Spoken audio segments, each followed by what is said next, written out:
അപ്പോൾ നമ്മൾ 6-ാം മാസം മുതൽ 8-ാം മാസം വരെ കുഞ്ഞിന് ഒരു ദിവസം മിനിമം, ഇത് മിനിമം അക്സെപ്റ്റബിൾ ഫീഡാണ് കേട്ടോ ഞാൻ പറയുന്നത്, ഇതിൽ കൂടാ പക്ഷെ കുറയാൻ പാടില്ല.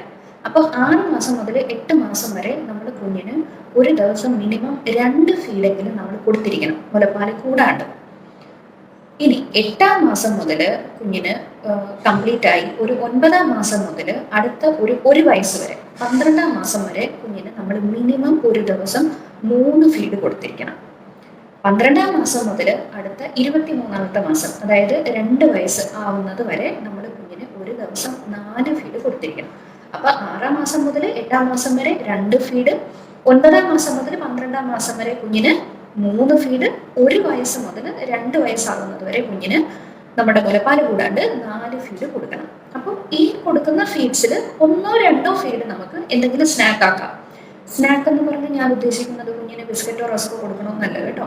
സ്നാക്ക് എന്ന് പറയുമ്പോഴത്തേക്കും എന്തെങ്കിലും ഒരു കുഞ്ഞി ആഹാരം, നമ്മൾ കൊടുക്കുന്ന പ്രോപ്പർ മീല് കൂടാണ്ടുള്ള ഒരു കുഞ്ഞി ആഹാരം. ഉദാഹരണത്തിന് ചിലപ്പോൾ ഒരു പുഴുങ്ങിയ പഴത്തിന്റെ പകുതിയായിരിക്കും, അല്ലെങ്കിൽ ചിലപ്പോൾ ഒരു മുട്ടയുടെ വെള്ളക്കാമ്പായിരിക്കും, അല്ലെങ്കിൽ ഒരു മുട്ടയുടെ മഞ്ഞക്കാമ്പായിരിക്കും. അങ്ങനെ എന്തെങ്കിലും കാലറി റിച്ച് ആയിട്ടുള്ള, ന്യൂട്രീഷ്യസ് റിച്ച് ആയിട്ടുള്ള എന്തെങ്കിലും ഒരു എക്സ്ട്രാ ഒരു മീല് നമുക്ക് ആഡ് ചെയ്യാൻ പറ്റും.